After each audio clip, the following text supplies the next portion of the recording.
President Cyril Ramaphosa is answering questions in Parliament. Let's go live there now. I invite the Honourable President.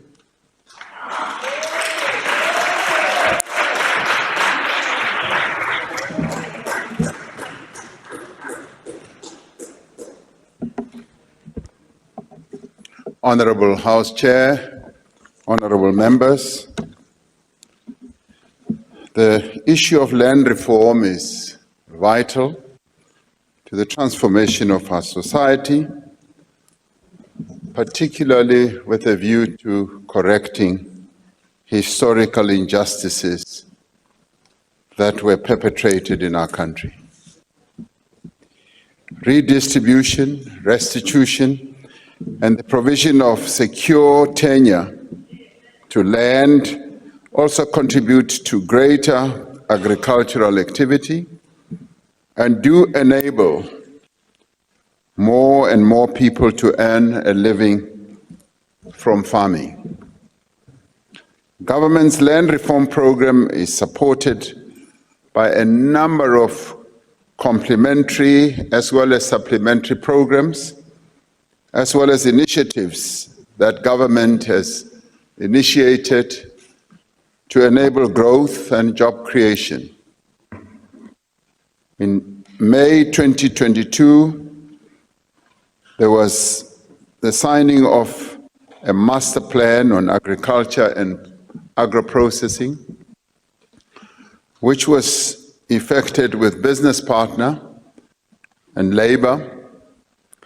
Among many other things, the plan supports the acceleration of land reform and outlines actions that the private sector can take to support optimal use of land that is available or made available to black farmers as a result of the land reform initiatives. These actions include support to black farmers and SMMEs at the processing level to have better access to both technology, the domestic market, as well as the export markets. The plan also encourages, in many ways, large-scale commercial farmers to participate voluntarily in land reform programs by donating land to historically disadvantaged farmers or participating in joint ventures to facilitate linkages between small and medium-scale farmers operating on a commercial basis. Where a number of these have been initiated, they have worked extremely well. If the proposed interventions are implemented effectively, the social partners believe that by 2030, the agricultural sector can grow by an additional 32 billion rand above the business-as-usual baseline. Through this plan, they intend to maintain the existing jobs in the sector and create many more jobs by 2030. For the economic potential of our land reform program to be fully realized, we are prioritizing rural development as well. The Integrated Rural Development Sector Strategy of 2023 aims, amongst others, to revitalize the rural economy through investment and development of rural infrastructure, as in roads and many other facilities such as bridges and other transport infrastructure, water and irrigation schemes, as well as dealing with other social programs such as education and health. The strategy also provides for support to industries that support rural development, including agriculture and agro-processing, as well as mining where this is applicable. The digital economy also plays a key role in all this, as well as the ocean economy for those areas that are surrounded by our sea line. Tourism and arts and culture become a very important component of all this. Improvements in rural infrastructure are necessary so that we can reap the economic potential of land reform. Beneficiaries of various land reform projects need to be able to access water resources, to get their produce to market, and to farm effectively. Land reform program is also supported by initiatives that also support skills development. And through the National Rural Youth Service Corps, the NARISEC as we call it, government provides young people with skills and capabilities to participate in the economy. This scheme started on a small scale, and we're beginning to increase participation more and more, getting young people, particularly in rural areas, to get involved. Through such rural development initiatives, more than 1,100 jobs have been facilitated in the current financial year. Through the presidential employment stimulus, more than 180,000 agricultural production input vouchers have been issued to subsistence producers. And these have ranged from providing vouchers for seeds, for fertilizers, and for other necessary farming inputs that have really assisted emerging farmers or small-scale farmers. The presidential employment stimulus has also worked with provincial departments of agriculture and other social partners to support more than 62,000 small-scale producers to strengthen self-employment as well as food security.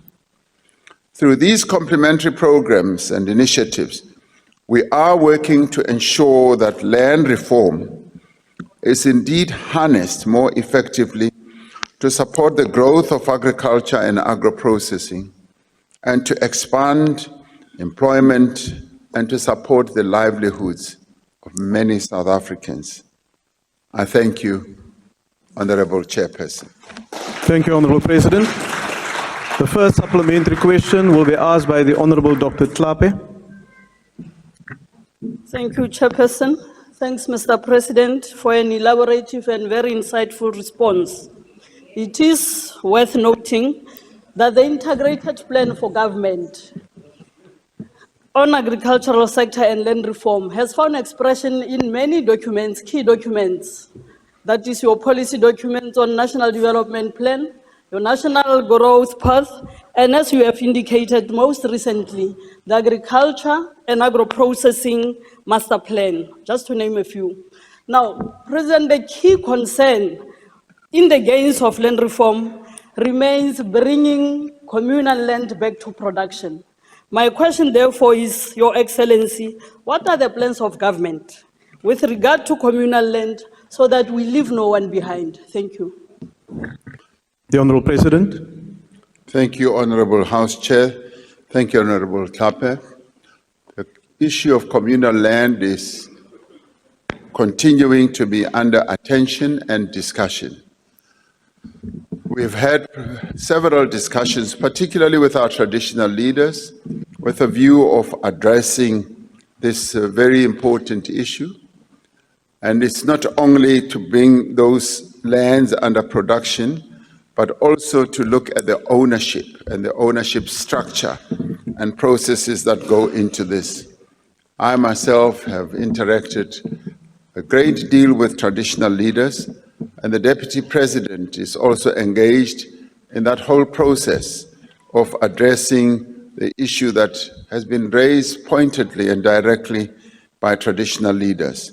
So it is a matter on which we at government level are looking at a number of initiatives and processes that also include mapping the communal areas more properly so that when a solution is found, we are able to bring to bear proper information and data that will lead to the proper resolution of this matter.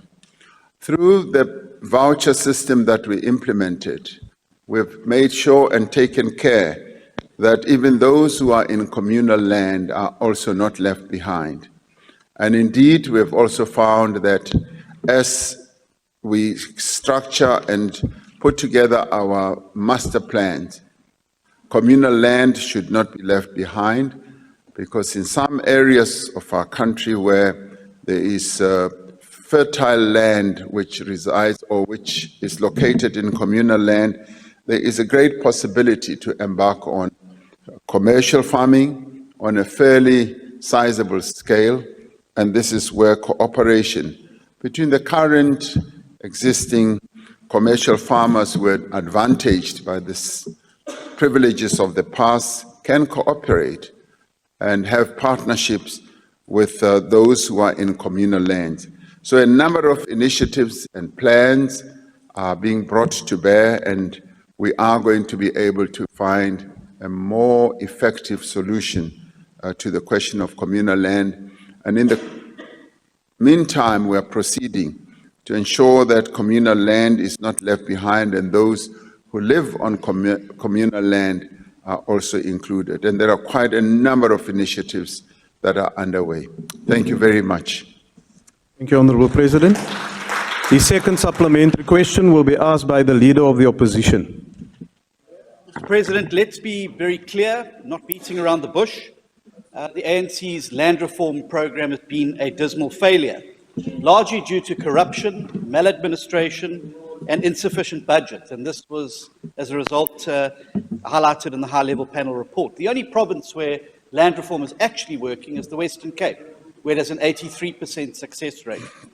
Figures released by Stats SA on March the 5th show that agricultural output has fallen by 12.2% last year. And the sharp drop is due to inefficient ports, load shedding, deteriorating road and rail infrastructure. Mr. President, one of the fundamental failures of land reform is that land reform beneficiaries do not receive the title deeds to these farms. And it's for this reason we've lodged a complaint with the Human Rights Commission over your government's failure to turn land reform beneficiaries into land owners. Mr. President, why are you sitting on your hands rather than issuing 2.5 million hectares worth of title deeds to land reform beneficiaries? Thank you. The Honourable President. Thank you, Honourable Chairperson. A fairly simple and straightforward answer to that is that we are issuing title deeds on a continuous basis. Whenever I hold imbizos and whenever various ministers also hold imbizos, title deeds continue to be issued. Just to give a very good example, the recent imbizo which was held in Mpumalanga, if the leader of the opposition had taken care to attend, he would have seen that a number of title deeds were issued to our people who are eternally pleased and are able to farm the land that is accompanied by the title deeds that are issued.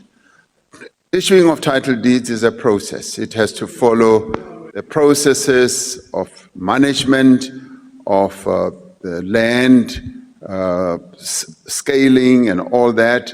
And the title deeds process also has to follow a due legal process. And as that is done, title deeds are issued. And we are issuing them by the thousands and thousands and thousands and thousands. Thank you, Honourable House Chair. Thank you, Honourable President. The third supplementary question will go to the Honourable Ms. T. Breed. Thank you, House Chairperson. Mr. President, the plan sounds very utopian, but in the reality is far different. On 1 October 2020, Minister Didiza admitted that more than 90% of all land reform projects have failed. But moreover, more than 11% of South African households have reported experiencing hunger.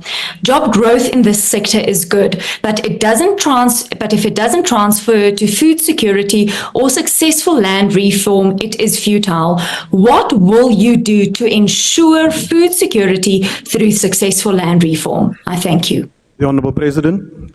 Thank you, Honourable House Chair. Yes, there have been a number of weaknesses that have also resulted in some failures in some of the land reform initiatives. When the ANC-led government started with the process of restoring the tenure of black people to land, we set a target of 30% by 2030. We are now at 25%. A very outstanding economist, Wandile Sihlobo, who is one of the leading black agri-economists, has said that if we continue on this rate, by 2030 we will have exceeded the 30% that we set for ourselves. Now, setting up a target like that would have seemed utopian in the past few years, but we have seen great progress that has also led to improvement, even having to address the weaknesses that we started off with when land redistribution initiatives did not seem to be well supported. Now, those who receive land are well supported. The parcels of land that are given out to many of our people are accompanied by proper support, which is going to lead to greater success.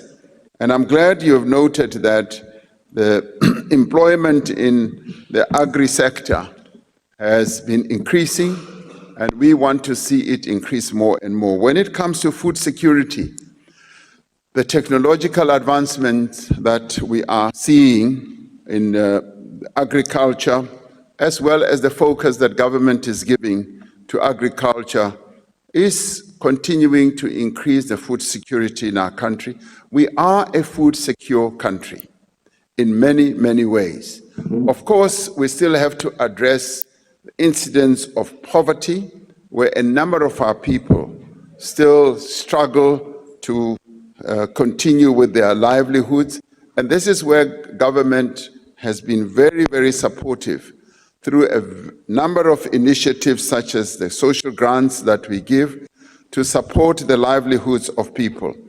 But as we move on, and as we move on to the 2030 target, I see us having reached higher levels of food security as we increase the participation, particularly of those who were denied land rights, land tenure rights, as they participate more and more in agriculture. We are already seeing a great increase.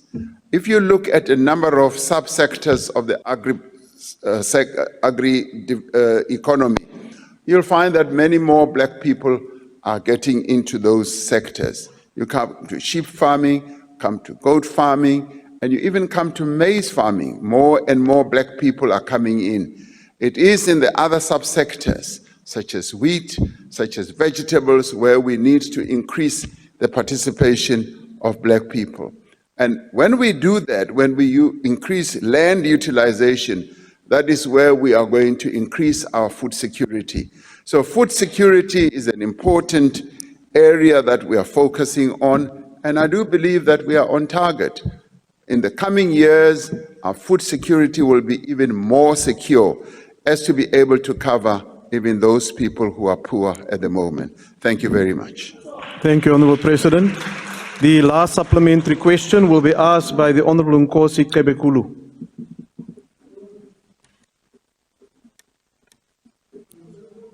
Chair, I think he's having some connectivity problems. He did tell us earlier on. So may I take the question? Please proceed. Thank you very much, Honourable Chair. Mr. President, thank you very much for your responses.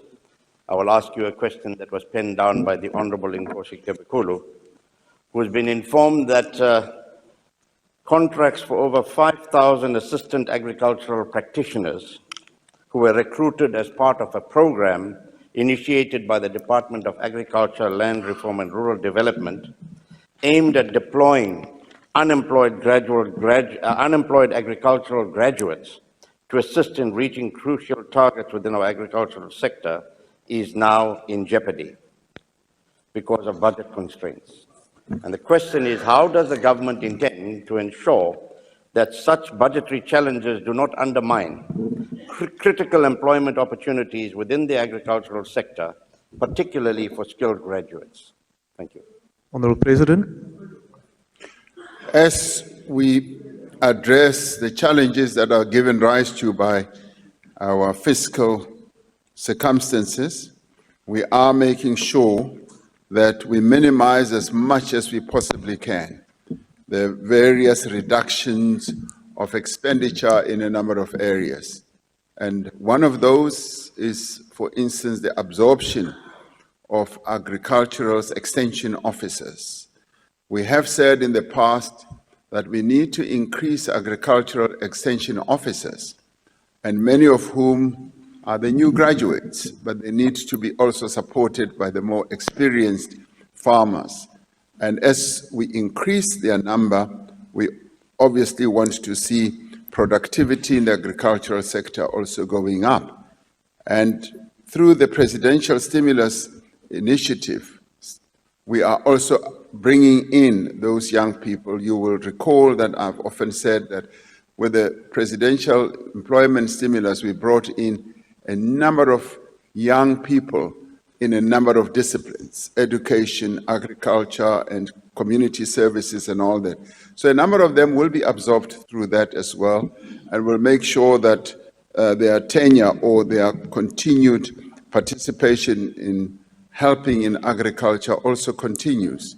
So much as we are facing headwinds on the fiscal side, there are programs that we do believe have made a very positive contribution to employment, to getting young people to participate in the economy, to gain experience, and to later be employable. So agriculture is an area that we're focusing on with a greater attention. And so those who may well think that their jobs could be jeopardized, we will continue to support them through the other initiatives that are underway. But thank you very much for also bringing that to our attention. Thank you, House Chair.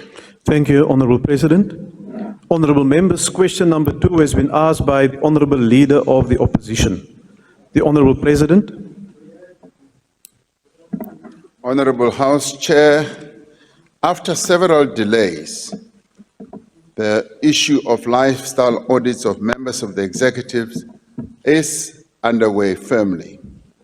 This process is being led by the Director General, and one of the reasons why we have directed that it should be led by the Director General, it is because even members' interests of executive members are managed by the Director General in her office.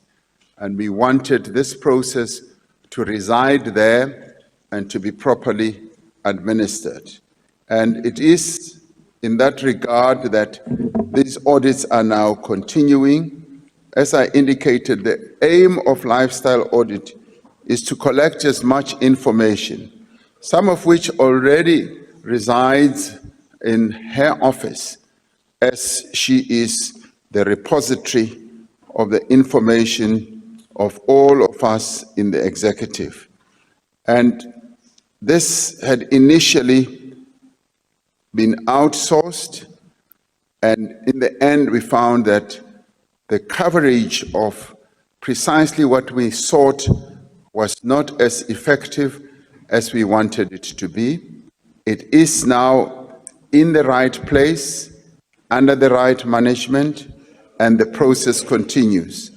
And this does so even as we continue now, and that office has now sourced competent, skilled personnel with experience in conducting lifestyle audits, and the capacity building exercise took longer than anticipated, but it is firmly underway.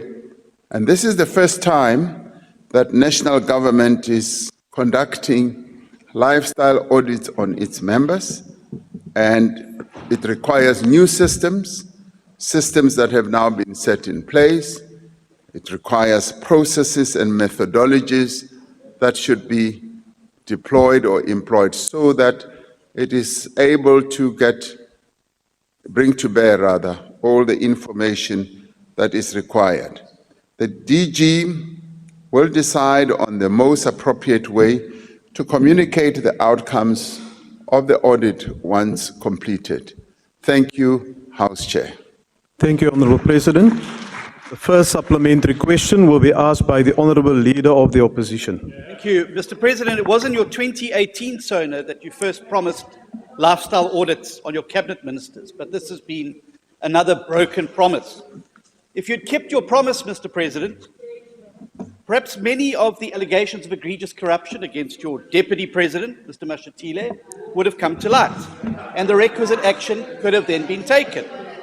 And you can't say it can't be done because the DA showed you it could be done. Alan Windey implemented, in the first 6 months of his term, lifestyle audits on its members. And now you again announce lifestyle audits 71 days before the end of the parliamentary term. How's anyone supposed to take you seriously on your commitment to lifestyle audits?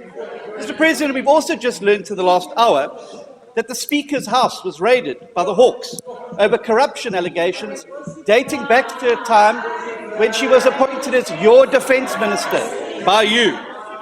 Order, Honourable Members. Your failure to implement lifestyle audits is what has facilitated this alleged corruption by the Speaker. Mr. President, since you are the reason that lifestyle audits were not done, you are the reason we're sitting with an allegedly corrupt Deputy President, a Speaker whose house is being raided, and a cabinet that reads like Zondo's most wanted list. Given that you... Order, Honourable Members. Order. Are you going to take responsibility and accept, Mr. President, that in this matter, you are accused number one? Thank you. Order, Honourable Members. Order. The Honourable President. I have explained that, yes, this matter has taken an inordinately long time. However, it is a matter that is being addressed and reaching finality. And indeed, it's a very serious matter that requires the serious attention that we are bringing to bear on it. I'm quite satisfied that the process that we have now embarked upon, a process that is going to streamline precisely how this is done, a process which will also be a very good precedent to the next following administrations of this country, will be such that we have a good system, a good process that is going to address the issue of lifestyle audits. Thank you, Honourable House Chair. Thank you, Honourable President. The second supplementary question will be asked by the Honourable Ms. Tim Gweba. Thank you very much, Honourable President, with the detailed response. Honourable House Chair, the DA stance on lifestyle audits is not based on the principle of morality, but about grandstanding, so that we don't focus on their racist conduct on the city of Cape Town and on the Israel genocide against Palestinians. The DA is inherently racist, immoral, and hypocritical. Honourable President, provinces as Order, Honourable Members. Lifestyle Order. audits. The Honourable President must hear the question.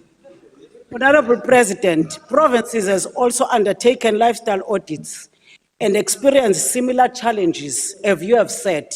For example, they faced capacity challenges to the extent that the Northern Cape Office of the Premier have developed a service level agreement with the Special Investigation Unit as a law enforcement agencies within the necessary investigative capabilities. This is also because several What is the question, Honourable Member? information. Therefore, Honorable President, what measures can enhance the lifestyle audit system and the East Legislative Authority to access various data points and enhance its rigor and impact? Thank you, President. The Honourable President. Thank you. Yes, there have been a number of approaches that have been utilized. A number of entities in our government, both national and provincial, have utilized a variety of methods. And some of those have been outsourcing, for instance, to audit firms, and some have been to the SIU, and some have been to other entities. And they have found that some methods or processes are more effective, and we do hope that they are able to come out with the type of information that will enable us to address the issue or the question of corruption itself and bring to bear sufficient information as to be able to enable us to take actions on. At the national level, we looked at a number of processes, and we've now resolved that the process that we've embarked upon has more efficacy and will be able to yield the results that we desire. And it is this process and system that is now underway. Through the Director General,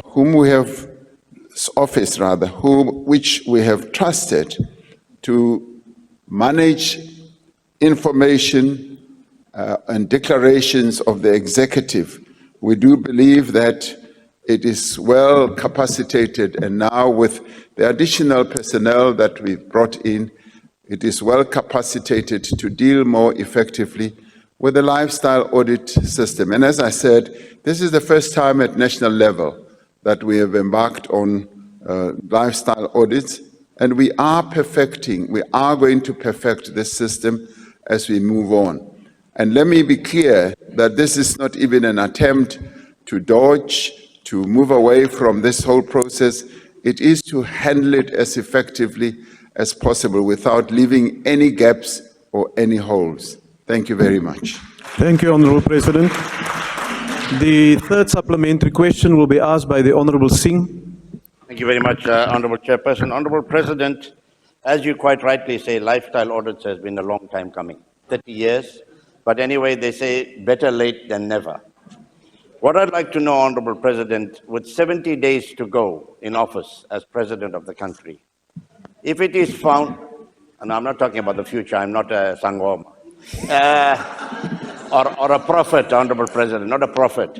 If it is found that some members of the executive, in this current executive, are found to have financially mismanaged the monies in the fiscus or done anything untoward, what kind of steps are you envisaging as consequent management for those recalcitrant members of the executive? Thank you. The Honourable President. Any member of the executive who will be found to have mismanaged the funds of the state, of the people, must face the consequences of the law. That has to be the case.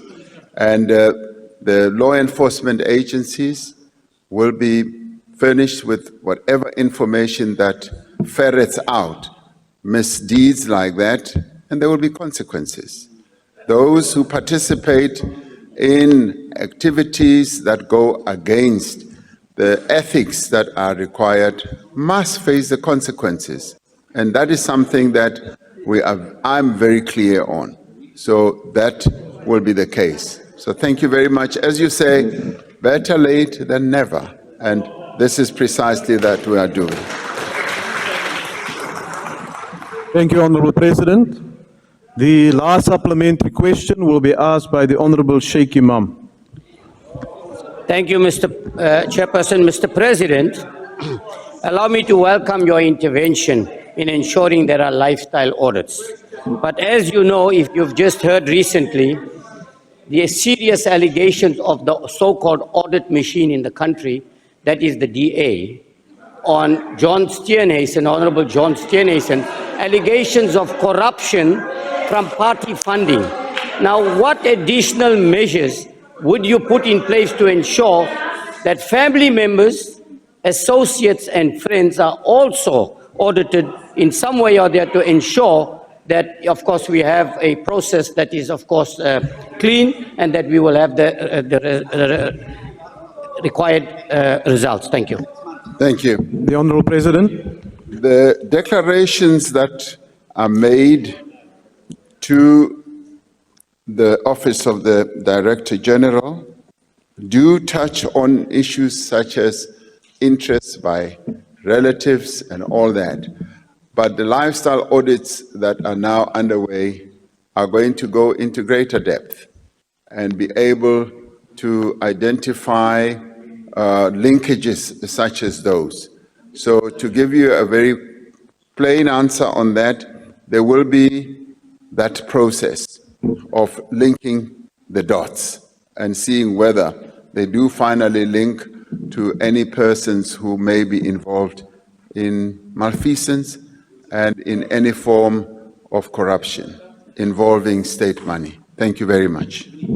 Thank you, Honourable President. Honourable members, question number 3 has been asked by the Honourable M. Nonsele to the Honourable President. The Honourable President.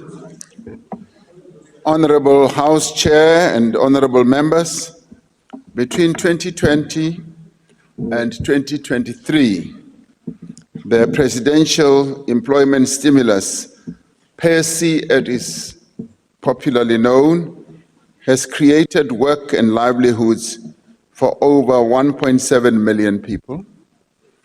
Of the participants in the various programs, 65% have been women, 85% young people.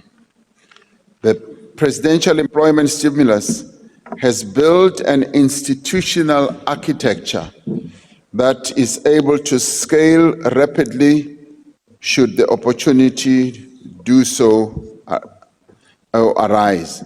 Right now, fiscal constraints mean that while the program has been extended to March 2025, it is not currently able to expand beyond the numbers that we had wanted it to expand.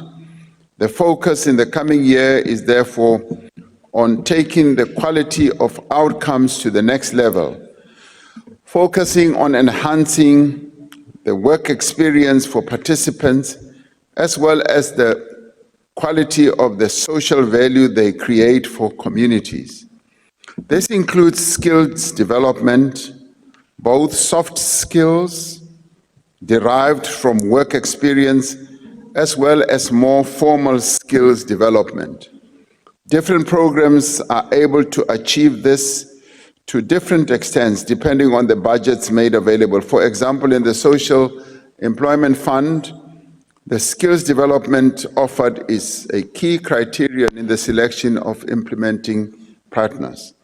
Programs such as the Basic Education Employment Initiative have also augmented what they can offer by building partnerships with a number of SETAs and TVET colleges as well.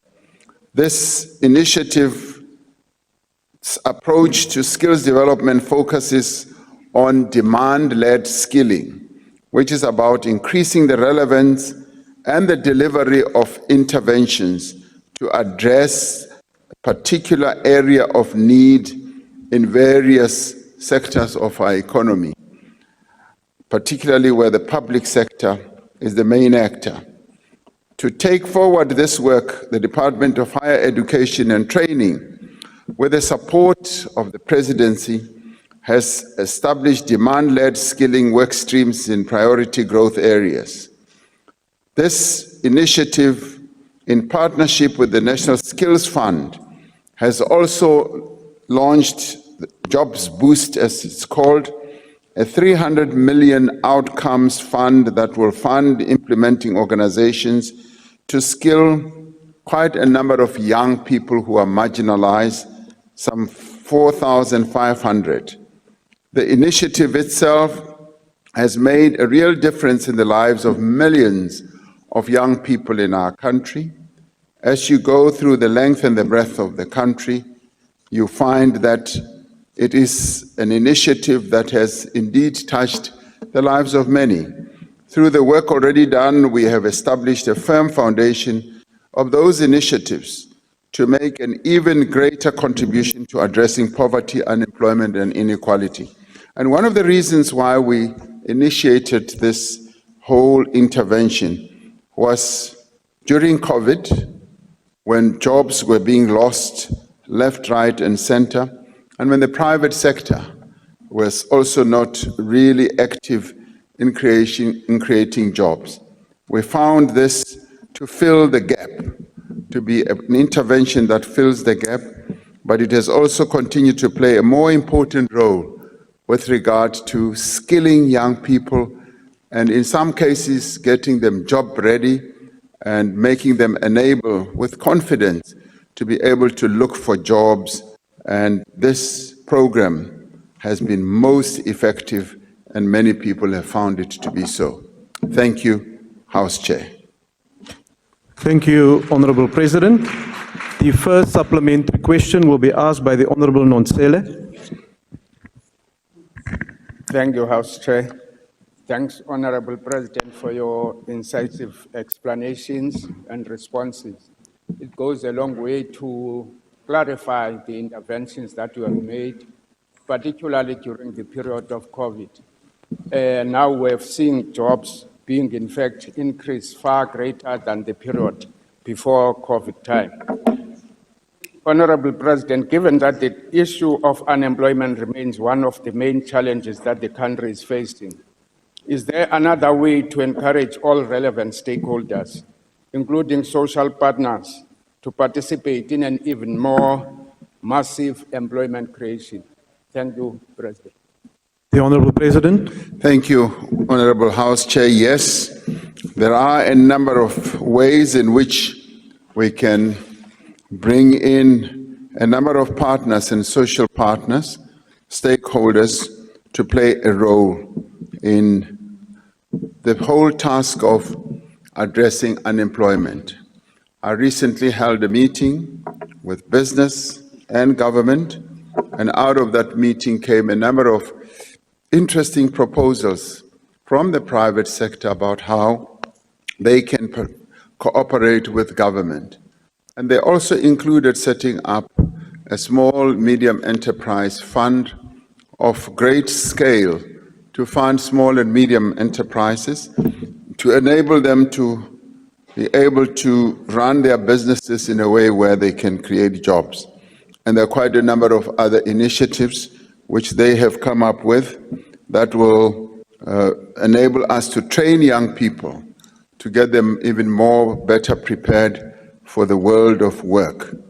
And yes, the main one is to create an environment, continue with our reforms, to create environments that will enable business to create jobs, and also to embark on various initiatives that will, or incentives rather, that will crowd in business and entice them to create jobs.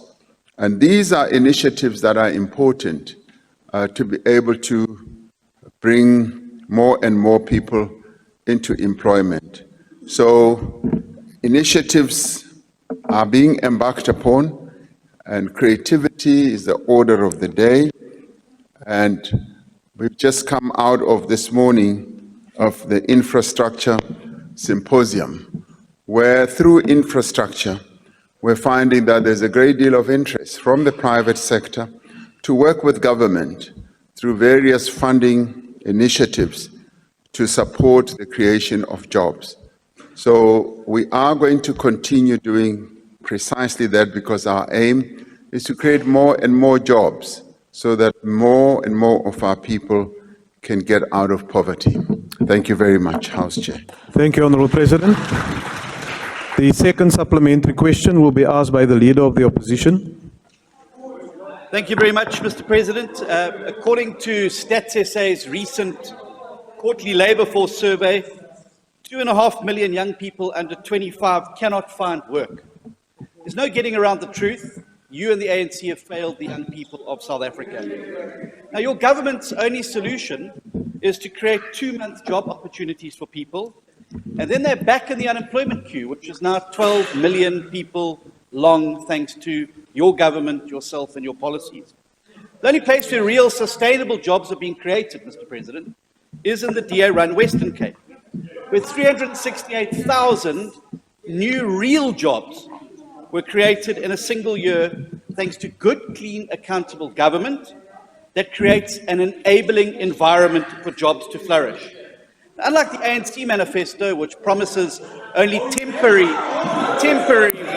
low-paid government jobs, our pledge is to create 2 million real jobs. Mr. President, in your last SONA, before you were forced to walk it back by Minister Mantashe, What is the question, Honourable Member? do you still believe that it's the private sector that creates jobs, and your job is to create the enabling environment for those real jobs to flourish? The Honourable President. Honourable House Chair, if the Honourable Leader of the Opposition had listened very carefully to my previous answer, he would have heard me say that all stakeholders have an important role in the process of creating jobs. And so all of us, and have that responsibility, and I'm rather glad that all various stakeholders, unions, the private sector, community-based organizations, and indeed, even financial institutions do agree that we all need to work together to create the jobs that are necessary to bring down the level of unemployment. Thank you very much, House Chair. Thank you, Honourable President. The third supplementary question will be asked by the Honourable Ms. Denner. Thank you, House Chair. Honourable President, we've heard you say that there will be, initiatives are being embarked upon, and there will be cooperation between government and the private sector, etc., to create jobs. And we all know that, yes, there have been 1.2 million jobs created by the Presidential Employment Stimulus Program, which is a wonderful thing, but it's short-term jobs. And we need more permanent jobs to ensure that our people can look after themselves and their families. So what I would like to know, Honourable President, is would your government consider, and just to take a step back, we know that this program is ending at the end of March 2025, which is quite a pity, but would your government consider relaxing restrictive labour legislation to also enable the private sector to create jobs, because the private sector is the largest job creator in the country? Thank you, sir. The Honourable President. Labour legislation continues to be under discussions with our various partners, and that in itself is aimed at making sure that, yes, we consolidate and protect the rights that workers have, and also go to the extent of protecting them against things like injuries at work, calamities and death at work. They also go to an extent of saying, how can we work together to increase more employment? So it's a combination of all those approaches that we have brought to bear in having discussions with labor and business in the various discussions that we are having. The program itself is, as it has been with, for instance, the social relief of disaster, has been rolled on from year to year, meaning that we are looking at a way in which we can properly consolidate initiatives like that and institutionalize it. And those discussions are underway. This program has been found to be most effective indeed. We started off with the YES program, Youth Employment Service, where we invited the private sector to bring in young people into employment for training. And in no time as it unfolded, even the private sector entities that had brought them in just for the initial training found that many of them were so good that they kept them. So employment then increased. And with this program, which you've spoken about as well, the President Employment Stimulus, we opened it up and it has ended up impacting on 1.7 million people, 85% of them being young people. What we have found is that it is so effective that we're now looking at ways in which there can be permanence to it. As opposed, for instance, to your EPWP, which offered many of our people more shorter-term job opportunities. This one offers them slightly more long-term, a year or so. That has enabled them to gain skills, that has enabled them to be job prepared. A number of them have now migrated, not too many, but a number of them have migrated out of the program to find jobs in other sectors. And it makes young people job ready. It gives them the confidence and it gives them the ability to get into jobs and be productive and be really good contributing workers. So I tend to look at the more positive side. The positive side is that, in a way, this is building a model. We're building a model that can be institutionalized for the future, but that can also lead to more permanence in terms of getting people who participate in it to be employed for a much longer period. So it is all good, and your question also addresses a very important area which we are approaching in a very positive way rather than negatively, and saying, what is it that we can do to enhance the situation of working people in our country? We've got 16.7 million of them. And we're also looking at how can we increase the numbers. And if legislation needs to be tweaked here and there to even increase the numbers more, that's precisely what all the partners need to be looking at and touching on. I'm sorry I went on a bit too long, but for me this is a very important issue, as I'm sure it is important to you. Thank you. Thank you. Thank you, Honourable President. The last supplementary question will be asked by the Honourable Singh. Thank you, Chair. Mr. President, I'm really earning my keep today because I'm supposed to be Honourable Hendricks. But it also reminds me, Mr. President, that you stood on this platform telling us that the Commission for Remuneration will finalize their work in January. We still sitting here as members of this House not knowing what our packages are going to be. So I hope as an aside you'll look into that matter. But on the question of unemployment, yes, Mr. President, the YES program is certainly having a positive impact on young people. Would it not be possible for this? You said you want to accelerate the program. What we find is that there needs to be discussion with tertiary institutions and business, as you said, to match the required skills in the marketplace and government.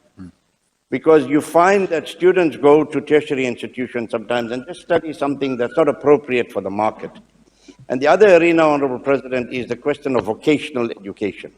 Not everybody needs to have a degree, a BA or undergraduate. What about the plumbers and everybody else who earn, electricians who earn a lot more money than us because they've got this vocational ability? What can be done in that regard? Thank you. The Honourable President. Thank you. Our focus now, as we extend support for educating young people, is to ensure that they are getting skills, that is, their education is more geared towards the vocational side of things rather than just pure academics. Even as we look at NSFAS, the NSFAS funding, and NSFAS Minister of Higher Education will tell you that we're now going way beyond 1.2 million in terms of applications, and we're going to be funding almost 1 million or so young people. We're now tending to get young people more and more to get into not so much your universities. Of course, young people, many of them want to go to universities, but we are tilting more towards saying colleges, TVET colleges, where they can go and learn real skills, vocational skills, and also showcasing that it's good to be a plumber, it's good to be a boiler maker, it's good to be a fitter and a turner, and to have all those wonderful skills that are useful in industry. We also engage in the private sector to help us, particularly at the college level, to craft the curricula that are going to bring about the skills that are needed in industry. And a number of companies have taken to adopting, if you like, adopting or cooperating with our colleges and are getting involved. And some of them are even deploying lecturers so that we can sharpen the wits and the skills of our young people. So the direction and the movement is towards more vocational skills and making young people become more and more aware that that is where their employability lies, because it's pretty pointless to go and earn a degree and find that that degree does not equip you to be employable. And we are finding that many of the young people who are getting real employment are those who have skills that are required by industry, who are able to contribute in a more practical way. And we're moving more and more in that direction. So thank you very much for raising the question. Thank you, Honourable President. Honourable members, we'll proceed to the next question, which is question number 4, that has been asked by the Honourable Shlabisa to the Honourable President. The Honourable President. Honourable Chair, House Chair, this government has acted decisively and with purpose to respond to the findings of the recommendations of State Capture Commission. I addressed Parliament soon after the report came out and covered quite extensively the response that this government is going to have. And on October 2022 is the time when I submitted my intentions with regards to the implementation and recommendations thereof. Amongst other things, the State Capture Commission made 200 recommendations with respect to criminal investigation and possible prosecution of individuals, entities, as in companies, and named groups of people. These recommendations were directed by the Commission to law enforcement agencies. The Commission also made recommendations with respect to further investigation of and possible action by the relevant bodies against individuals and entities for disciplinary offences, tax offences, delinquency of directors, and other activities. The Presidency provided each of the bodies to which such recommendations were directed with copies of each part of the report as they were received by the Commission, so that they may act on recommendations in line with their respective mandates.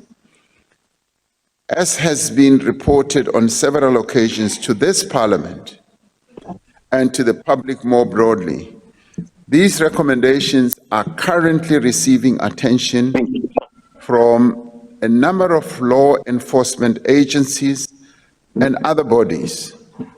Therefore, as regards the recommendations with respect to criminal investigation and possible prosecution and other actions against individuals, the President has fully acted upon the recommendations of the Commission.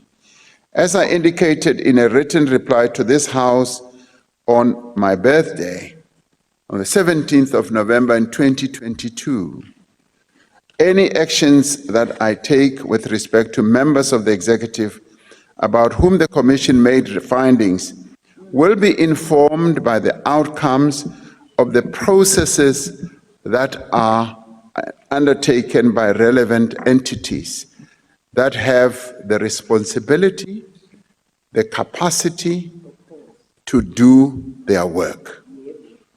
The extensive actions that this administration has taken on the recommendations of the State Capture Commission, including the introduction of draft legislation, changes that are currently before this House, have been detailed in several public reports. The most recent comprehensive report was published in November of 2023, and there is a searchable online database that enables members of the public, and indeed members of Parliament, to track progress, because we have dutifully put that online. And if we are able to follow what we are doing online, we'll be able to see what progress is being made. Now, there is the continuous fable that goes around that we are doing nothing about the recommendation of the State Capture Commission. That is a lie, because a lot of work is being done. And I took the trouble, soon after that report was tabled, to come to this body to outline precisely what the government's response is, and to identify all those 200 recommendations, and to detail precisely what various agencies themselves have to do. And as I've said, we will take action when those agencies that have the capacity, that have the capability to do the work they should do, have come forward. And some of them have investigative capacity, some of them have prosecutorial capacities. That is what is going to guide me and should guide us all. Legislative pieces have been put here, and when you go through that online database, you'll find that we're tracking everything that the Zondo Commission has recommended. So I want to repeat, it is not true that nothing is being done about the recommendations of the Zondo Commission. Thank you, Honourable President. The first supplementary question will be asked by the Honourable Shlabisa. Thank you very much, Honourable President, for the response to the question. I must say the response sounds very nice, Honourable President. Thank you. The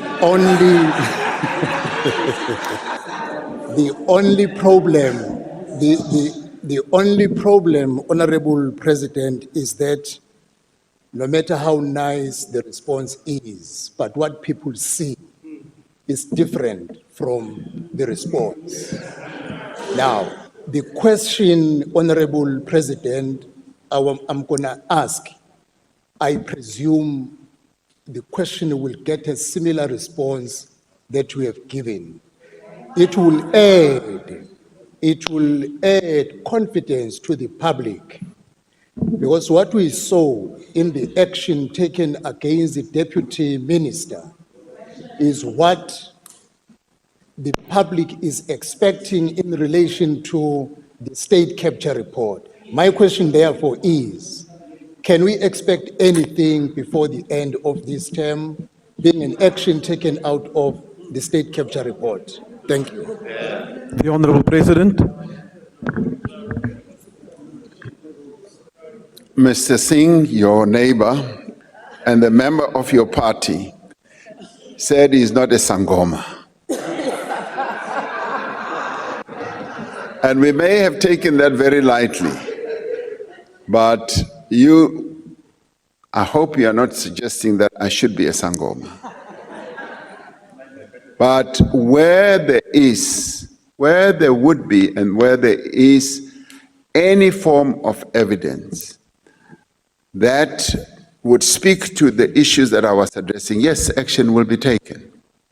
Because we have to take action based on facts, on real information. And without that, we would just be speculating. And I would urge that all of us, not that we should be scientific, that what all of us should be endowed with some ability to be able to sift chaff from facts and say, where there are facts, action needs to be taken. And in answer to your question, if there is that evidence and those facts, yes, action will be taken. Thank you. Thank you, Honourable President. The second supplementary question will be asked by the Honourable Dlakude. Thank you very much, Honourable President, for your comprehensive response to this question. We have noted that significant progress have been made to bring those responsible for state capture to justice. Implicated individuals and businesses are under investigation, and stolen funds are being recovered progressively. Could you please provide more information, Honourable President, on how these recovered funds have helped to enhance growth and also to boost investor confidence? I thank you. The Honourable President. Thank you, Honourable Dlakude. A great deal of follow-through has been happening following the State Capture Commission recommendations and findings. And you're touching on a very important aspect which we don't often pay attention to. For instance, the recovery of monies that were stolen have run into billions. I mean, real billions. The follow-up or follow-through from a tax point of view has also been taking place, and billions have been paid in taxes for those who were either dodging payment of taxes or concealing whatever. And where contracts that were not supposed to have been entered into have been cancelled. And I can count that it amounted to something like 86 billion rand at some stage, which is a substantial amount of money. So on that silent part of monies that are being recovered, taxes that are now being paid, contracts that are being cancelled, asset forfeiture has also been part of this whole process, where well over 64 billion rand worth of assets have been forfeited to the state. So all these things speak to what is being done. And this is not a fable.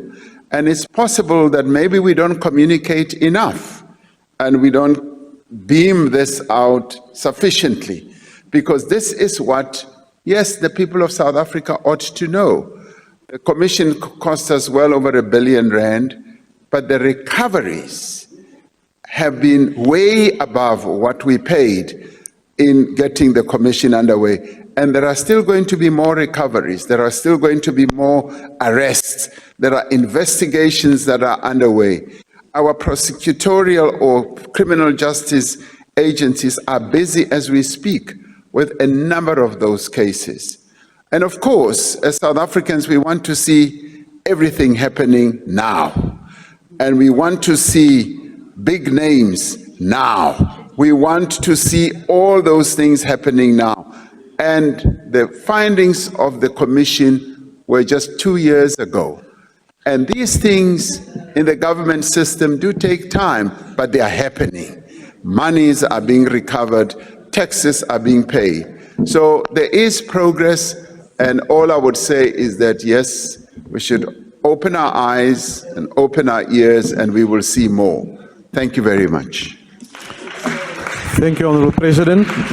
The third supplementary question will be asked by the Honourable Swart. Thank you, House Chair. Honourable President, the ACDP appreciates that progress is being made. Having served on the ESCOM inquiry here in Parliament, we also saw how MPs came together to get to the bottom of state capture and corruption, and then Sorry, the Zondo I Commission. didn't hear that. No, I said we appreciated the progress that has been made, and that many of us served on the ESCOM inquiry that preceded the Zondo Commission. However, we fully appreciate that it's an avalanche of cases. My apologies, Honourable Swart. Will you just switch off the microphone of that member? Please proceed, Honourable Member. We also appreciate, Honourable President, that it's an avalanche of cases, and these are very complex forensic cases requiring a lot of funding.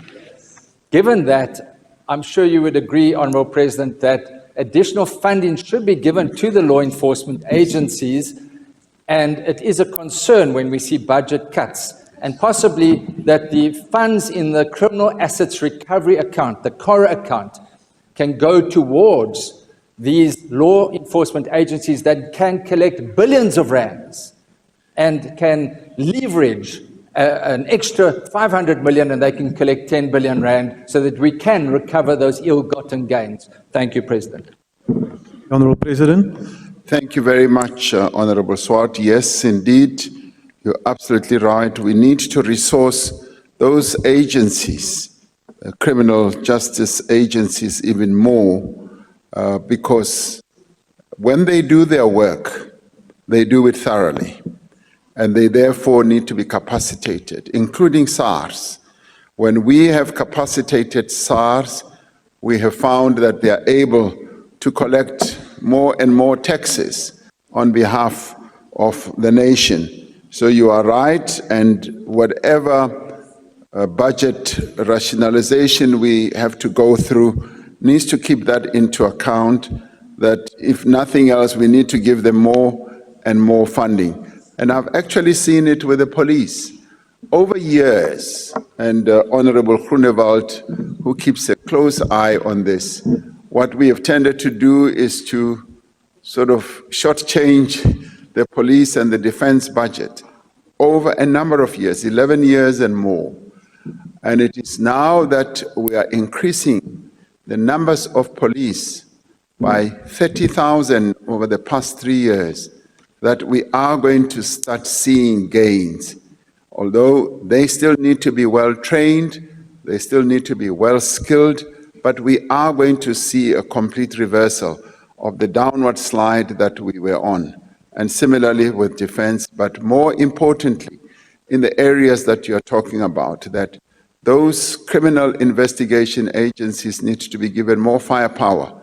The CARA funds, yes, are also being deployed for some of those purposes, but we need to be deploying more and more of the fiscal firepower to those agencies so that they are able to do their work. But once again, thank you very much for that suggestion as well. Thank you very much. Thank you, Honourable President. The last supplementary question will be asked by the Honourable Kwankwa. Thank you ever so much, House Chair. President, speaking at a group of international investors at the Financial Times Africa Summit in London in 2019, you put the the estimate of the amount of money that the country has lost to state capture to about 500 billion rands, if you remember correctly. You said, in fact, it's more than that. But now when you consider that the asset forfeiture unit has been granted freeze orders of about 14 billion rands for state capture related activities, and about 8.6 billion rands in corrupt proceeds has been returned to the state, and no senior figure or political figure has been arrested, while we know many of them were involved in state capture, would you confidently say that you have been able to disentangle government from a comprehensive web of state capture-related entanglements, given what I've just said? Thank you. Honourable President. One of the things that we've been able to do in the current administration is to enable those agencies to act independently, to act according to their mandate and the ethos that is set out in our Constitution, and making them, or empowering them, I would say, with those underpinnings, if one can call it that, has enabled them to do their work more effectively without any fear, favor, or prejudice. And when we see our state agencies acting, we should know that they do so independently, having done thorough investigations, having done thorough work. And I've tended to say that they need to be given that leeway completely so that they do their work without any political interference, and they should be able to make the decisions and the choices, however difficult they may be. And in this regard, I expect them to continue doing their investigations, and I've even said so publicly to them, do your work. All we have to do is to create that environment, that political environment that will enable them to do their work. So in the end, as they do their work, I am sure that they will come to deal with whatever case, small, medium, or large, important, high-flying, or whatever, they will be able to do so. And when they do so, we should allow them the space and the ability to do the work that they should. Because if we don't, then we should all be concerned. And this is precisely part of the reforms that we have put in place to capacitate our law enforcement agencies. In some respects, we know that under state capture, their attention had been diverted and they had been weakened to a point where a number of really good people in those agencies had left and had been sidelined and had been dealt with. So for me, the important part of the reforms, which many people don't really give government kudos for, is precisely that, to strengthen government and to enable government agencies to act in accordance with the principles that are set out in our Constitution. And when they do so, Honorable Kwakwa, we will get to the point that you are mentioning now. Thank you very much. Thank you, Honorable President. Honorable members, we will now proceed to the next question, which is question number 5. This has been asked by the Honorable P.J. Groenewald. The Honorable President. Honorable House Chair, this administration places a premium on good governance, due process, and the rule of law. The House made certain determinations in relation to Deputy Minister Dipuo Peters. I have sanctioned her in relation to these. In my view, the sanctions imposed on her was commensurate with the breaches this House found her to have committed over and above the sanctions imposed by this House. Other current members of the executive implicated by the State Capture Commission have not been charged or found wanting in terms of ethical breaches by anybody at this stage, by any body or entity at this stage. That is important. As I've said before in this House, any actions that I take in respect to members of the executive about whom the Commission made findings will be informed by the outcomes of the processes undertaken by relevant entities. I've said that. Honorable President, our apologies. Will you disconnect the microphone of the Honorable Liesel van der Merwe, please? And may I remind the honorable members who's on the virtual platform Please do not switch on your microphones when you are not recognized to do so. You are disrupting the proceedings. Please proceed, Honorable President. I was saying, as I've said in the past in this House, any actions that I take with respect to members of the executive about whom the Commission made findings will be informed by the outcomes of processes undertaken by the relevant entities. And let me say that when you look at the State Capture Commission report, in a number of cases it has said further investigations need to be made in this regard, and so on and so on. And that has helped to inform me that there is a role for a number of other entities to do their work, as I have been saying. It is important to note that Parliament, as being part of those entities, itself has an important role in combating corruption and state capture through its own committees, for instance, through the Ethics Committee and the Powers and Privileges Committee. So I want to repeat that I have been saying that various entities which we have empowered and continue to empower to do their work must do their work, because in the main they tend to have the capacity and the ability to do their work much more thoroughly, and they have that right to do precisely what they are required to do. Thank you, Honourable Chair. Thank you, Honourable President. The first supplementary question will be asked by the Honourable Dr. Groenewald. Thank you, Honourable Chair, through you to the Honourable President. Honourable President, this question is not about the Zondo Commission. This is a question about ethics and integrity. Yes. You said that you want facts. Now let me give you some facts about this specific case of the former Honourable Minister for Transport. Firstly, she did not appoint, she failed to appoint a group CEO. The then board, led by Popo Molefe, found and discovered 14 billion rands of irregular expenditure, which they started investigating, and then the Honourable Minister intervened and even dismissed these investigations, where the High Court of South Africa then found that she was irrational, unreasonable, and unlawful. So the High Court found that one of your ministers acted unlawful. She even stopped further allegations of corruption. Now, Honourable President, my question and follow-up is to you.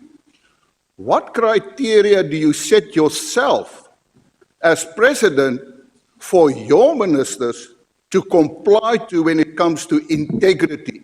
Because these actions are undermining your integrity when we speak about corruption. Or is it because of the fact that the other misconduct was that this Honourable Minister actually allowed the use of PRASA buses in 2014 and 2015 for ANC activities without ensuring payment of that? I thank you. The Honourable President. Thank you, Honourable House Chair. Yes, I do place, as I said in my headline reply, if you like, a high premium on good governance, on adherence to the rule of law, and on underlying due process. And I would say due process is an important criteria as one forms a view on the issue of integrity. And in this regard, as I ended my reply, I said, Parliament has an important role to play too in combating corruption. And in this regard, Parliament took action, and Parliament having taken action, it informed me that indeed further action needed to be taken. And that is precisely the action that I took, and it is the action that I decided on. And in the end, one can say right or wrong, but in the end, I'm the one who took the action and based also on a number of factors, including what Parliament decided on. Because in the end, it is the President who decides. Thank you. Thank you, Honourable President. The second supplementary question will be asked by the Honourable Jantjie. Thank you, House Chair. Mr. President, I get a sense that Honorable Groenewald wants you in a bizarre manner to disregard any due process, overlook any nature of allegations. In fact, he wants you to simply adopt a one-size-fits-all template, all in the name of this undefined so-called democratic practice. Can the President, therefore, please reassure this House that the nation and the House and the nation that your commitment against corruption follows due process and is done on a case-by-case basis? Dit is 'n swak verkiesingsfoefie wat u gevra het. The Honourable President. Thank you, Honourable House Chair and Honourable Jantjie. I see that you were able to bring a smile on Mr. Groenewald's face. Often good to see him smile a bit. Yes, Honourable Jantjie, as I said in my reply, I place a great deal of premium on rule of law, due process, and good governance. And those to me are very important. But the issue of due process is precisely what sometimes we don't pay attention to. And we do need to pay attention to that there should be due process, however difficult any matter may be. This House recently dealt, and I've said this in the past, and without being facetious, dealt with the cases of a number of highly appointed individuals. And I must commend the House for following due process, for not acting just on allegations, of having given itself time to go through the processes, some of which are laid out in our Constitution, and coming to a final decision. And that must stand us in good stead as South Africans. And it is a process, Honourable Jantjie, that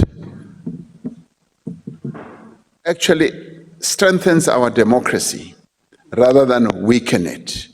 It makes our democracy stronger because we are able to demonstrate that, yes, even if there are whatever form of allegations and sayings and whatever, we will follow due process and we will finally get to the real heart of the matter and take action.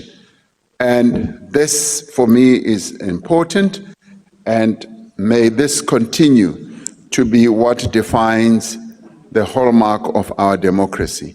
Thank you, Honourable House Chair. Thank you, Honourable President. The third supplementary question will be asked by the Leader of the Opposition. Thank you very much, Mr. President. You wanted kudos, so let me give you some kudos.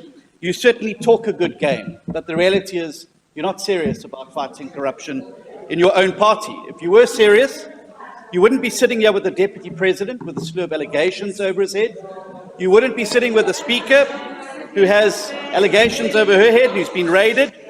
And if you were serious, your lists would not be filled with people who were accused in the Zondo Commission of State Capture. Mr. President, you just mentioned that Parliament plays a very important role as a stakeholder in the oversight of this, and that serious matters require accountability. Those were your words.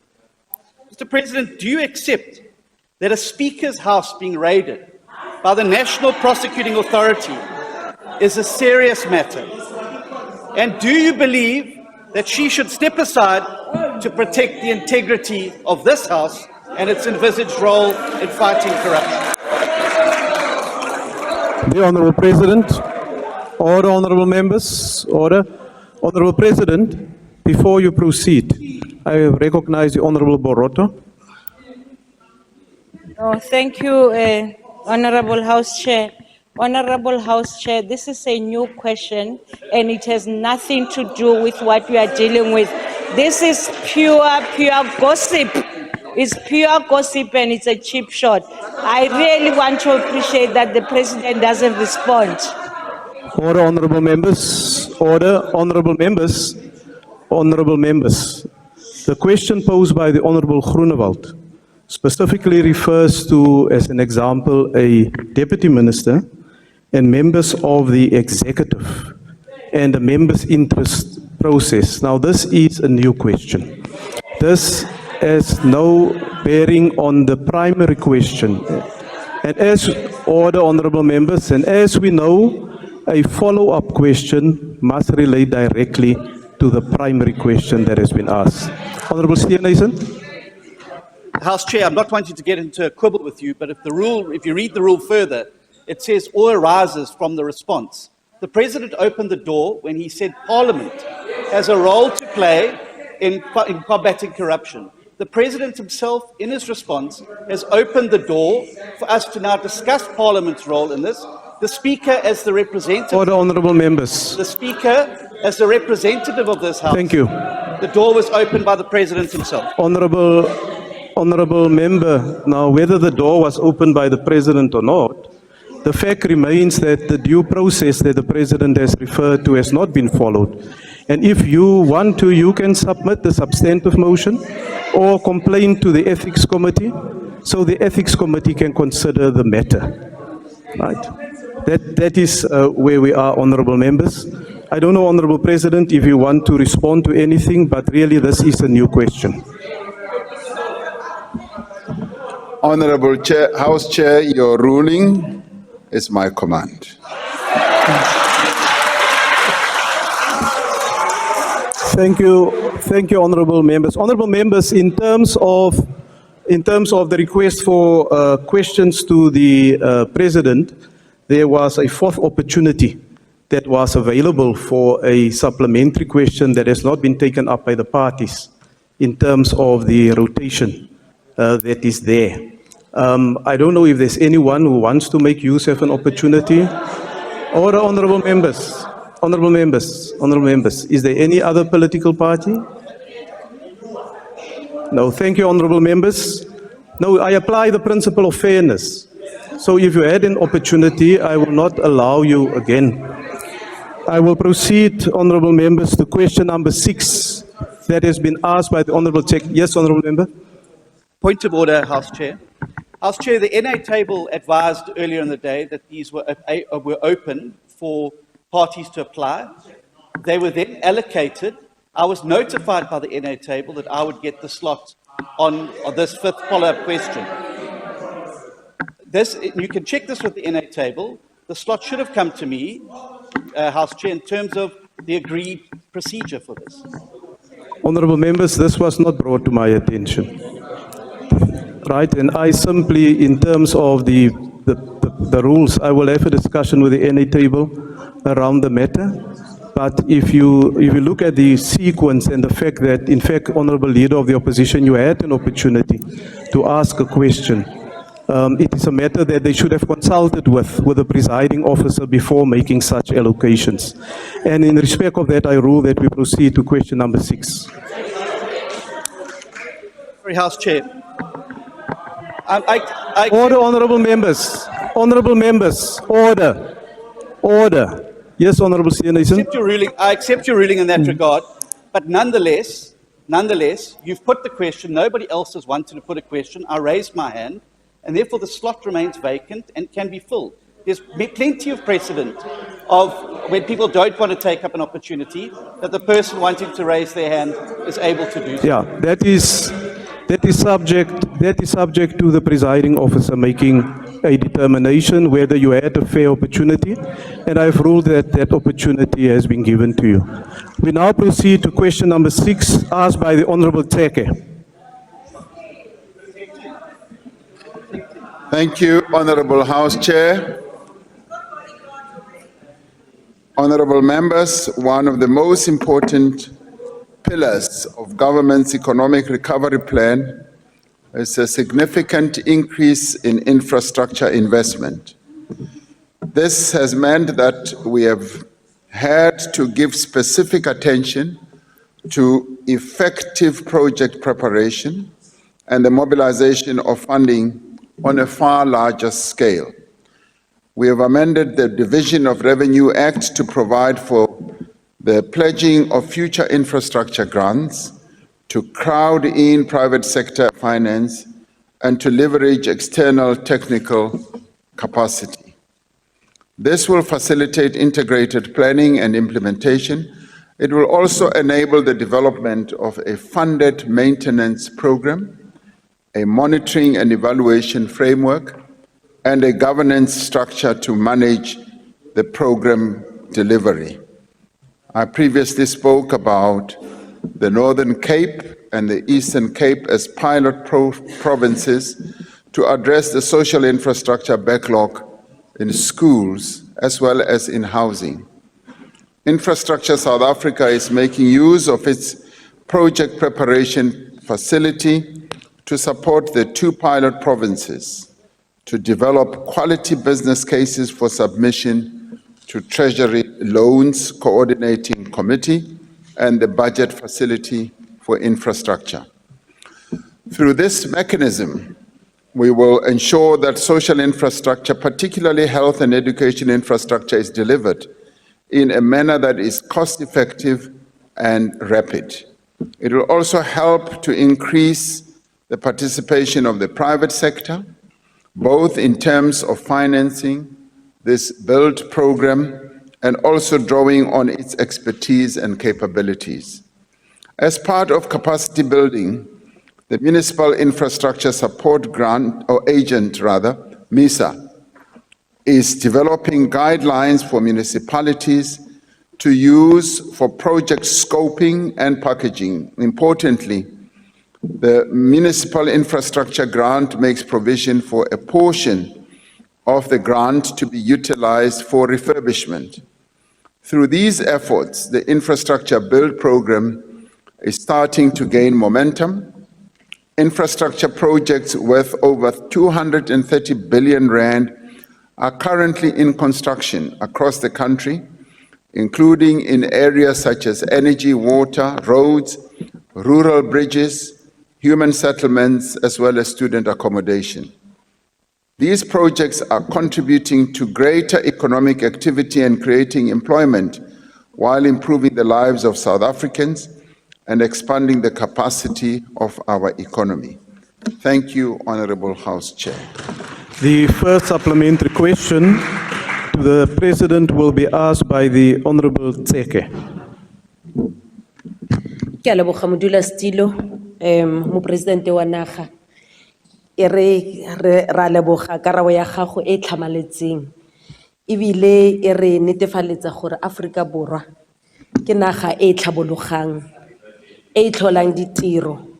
Ke ka mo batho ba tla tswela pele ba na le tshepo mo pusong e o eteletseng pele. Honorable President, government has developed an approach of intervening directly, particularly when municipalities struggle to provide basic services.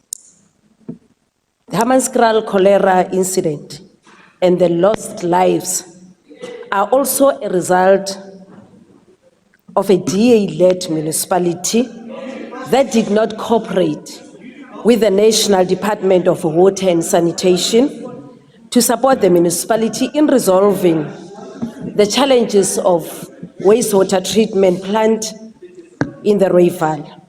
We welcome the progress of the national government intervention, Mr. President. In Standard 10, Mr. President, SANRAL is also upgrading the roads to high quality standard.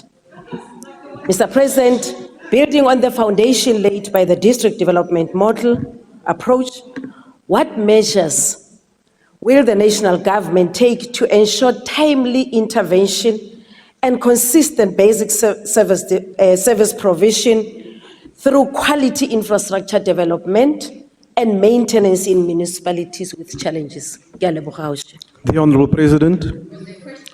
Honorable Teke, ke a leboga potso eo ya gago. Honorable members, yes, we have over time realized that a number of weaknesses that prevail in various structures of government, particularly local government, have led to the failures of service delivery and have led to, in the case, for instance, of Rooiwal in the Tshwane Metro, to loss of lives. And that has saddened us. And you raised the issue of the Rooiwal water treatment area, where the Department of Water and Sanitation have over many years implored the local government to make the necessary interventions set out in legislation, and where they have failed to do so.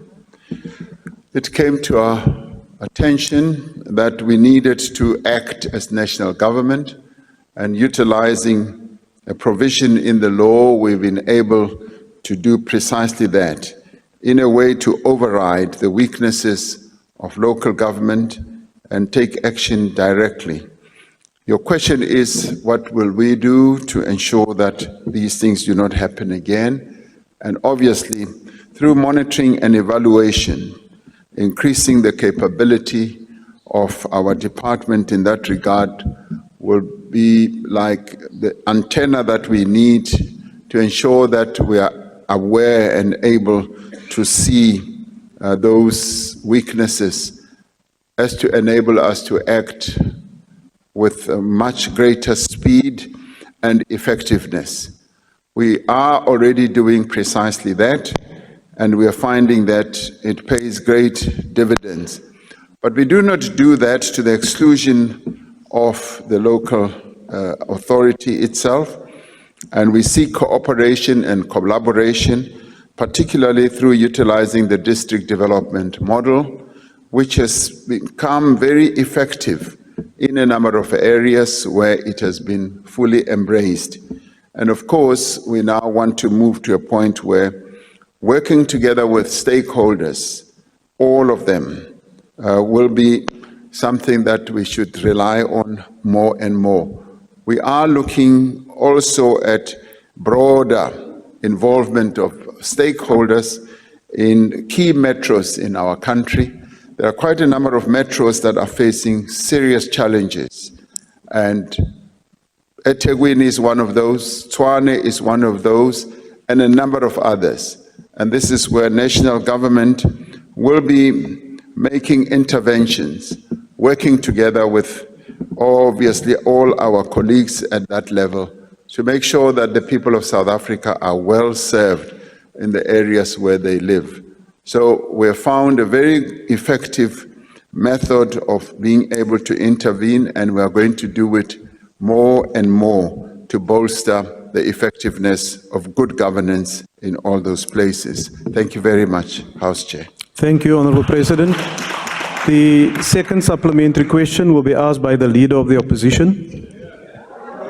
Mr. President, you talk a good game, and while you talk about infrastructure, Order, honourable members, look order. what the DA is doing in Cape Town. Its infrastructure budget is larger than eThekwini and Johannesburg put together, spending 120 billion rand over the next decade on infrastructure. And the bulk of this, because you asked, is being spent on upgrading water and sanitation infrastructure in the poorest areas to bring dignity to people. But look at what you're doing in Durban and in Johannesburg with your coalition partners in the Economic Freedom Fighters. No water in the taps, no sewage pump stations working, people's dignity being eroded every single day. And it's not due to lack of budget, it's due to corruption and cadre deployment. What is the question? Mr. President, No, honourable members, just switch off the microphone of that member. Honourable members, it's not correct. Just to disrupt another member who's having the opportunity. Please. Honourable Steenhuisen. thanks. It's cadre deployment that's hollowed out the ability of the state to deliver.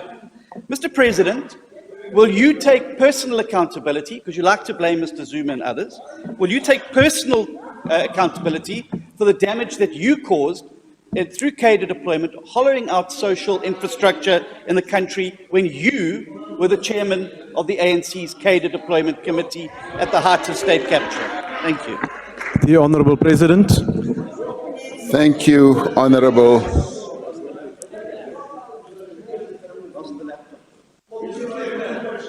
Thank you, Honourable House Chair. And listening to Honourable Steenhuisen, one would think that we live in a completely different world and country.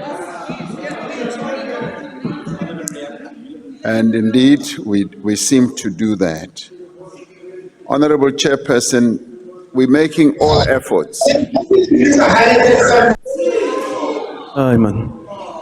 Honourable President, our apologies once again. Just terminate and switch off the sound feed from that honourable member. Please proceed, Honourable President. Honourable Chairperson, House Chair, we're focusing our attention on how we can improve the lives of South Africans and how we can improve service delivery. And I'm not going to be focusing on politicking or grandstanding. I'll be focusing more on how the lives of South Africans can be improved and how we can make interventions that are already demonstrating that good work is being done.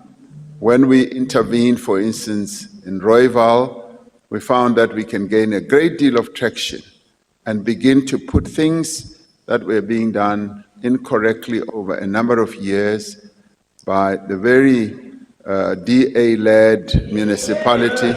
And so a great deal of traction is being done. And I'm not going to stand here and politic about it, because what matters most is improving the lives of the people of our country in various parts of the country.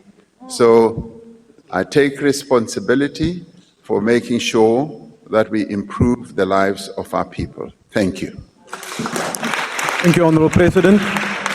The third supplementary question will be asked by the Honourable Sheikh Imam. Thank you, Chairperson. Mr. President, on the issue of infrastructure, will you consider a comprehensive study on the true state of infrastructure countrywide so as to establish which infrastructure needs maintenance and which may need replacing? And added to that, Mr. President, is that you ensure that we have the necessary skills going forward to be able to deal with that. Thank you. The Honourable President. Thank you, Honourable Sheikh Imam.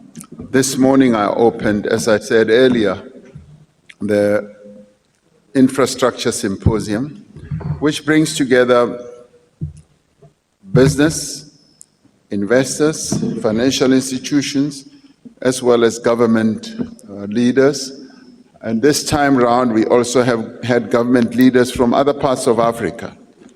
And one of the things we talked about was the progress that we are making on infrastructure development in a number of key areas.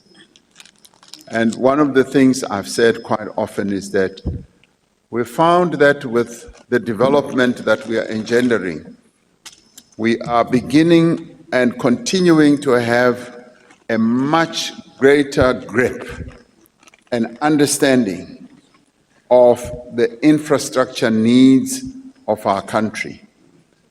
You come up with a good suggestion that have a study, and it will possibly be more consolidate the studies that we now have, the research that we now have, and bring it all into one, if you like, document or center.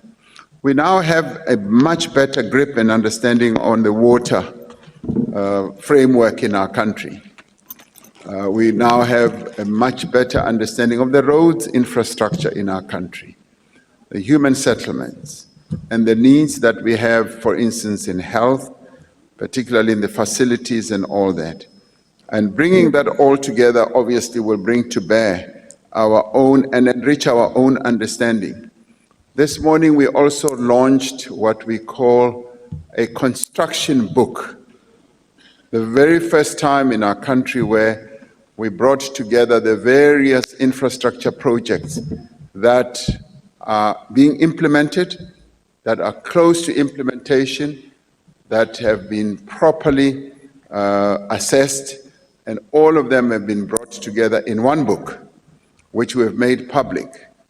And we did so today, this morning, to the investing sector, so that they can have a look at precisely what we're doing. We said that by 2030, we are going to need 4.8 trillion rand investment in infrastructure. And we also said that obviously, and the point that you raise about maintenance, that we are also going to be looking at maintenance because we have tended to tilt more and more towards putting up infrastructure without focusing on maintenance. And you have raised this a few times, even in this parliament, and I applaud you and thank you for that, because that enables us to focus also on maintenance. So, to answer your question directly, we've got that research that is scattered all over, and bringing it together will enable us to look at what are the infrastructure needs and what is underway. The other area has been in project preparation, in getting the relevant skills that are required in implementing projects. This is where your point is a very important one, because once we know what the architecture, the landscape rather, of the skills needs and the needs, the skills needs are, or the infrastructure needs and the skills needs are, when we bring them together, we will then be able to have a winning formula. And a winning formula is precisely what we are looking for. But thank you once again for the suggestion that you're making. Thank you. Thank you, Honourable President. Honourable members, as in question 5, only 3 parties have requested a follow-up question. I will now give an opportunity to one of the parties who have not participated in a follow-up question, the Honourable Singh. Thank you very much, Honourable Chairperson. I did give my name to the table when they requested for names. So the last question for the 6th Parliament to you, Honourable President. I'm glad the issue of maintenance of buildings has come up, and you did indicate that at the local government level there are some measures in place to provide for maintenance. But the challenge is not only at local government level. At national and provincial level, we have major challenges. I mean, we read the other day on a quote from the Minister of Police, we paid more money trying to fix that thing than we paid for buying it. And he's sitting at home for 4 years not using an official building. We have buildings like this in Durban that are managed by the province. Now, while it's important to maintain, Mr. President, will you consider advising the Minister of Finance that we should top slice sections of the budget of each department to provide specifically for maintenance of assets? Because many of these buildings go into a state of disrepair and we cannot use them afterwards. The same happens with water infrastructure, electricity infrastructure, and things like that. Thank you, Mr. President. Honourable President. As the last answer, I should say I agree. I couldn't agree more. And as I said earlier in answering Honourable Sheikh Imam, that one of the weaknesses that has prevailed in government is that we focus more on putting up the facilities, the buildings, without setting aside a budget on a continuous basis to maintain those facilities.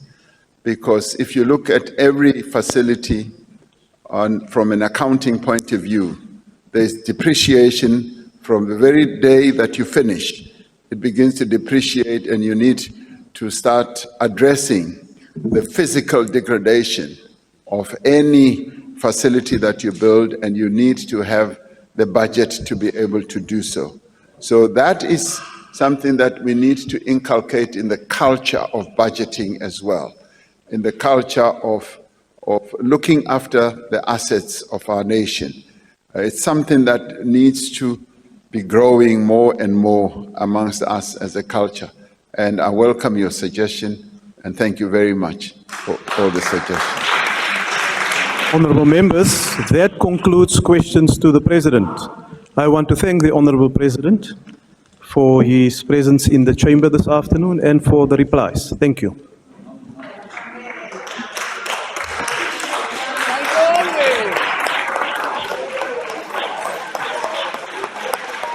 Order, honourable members. Order. Order, honourable members. I now request you to stand and wait for the chairperson and the mace to leave the chamber. That concludes the business for the day, and the House is adjourned.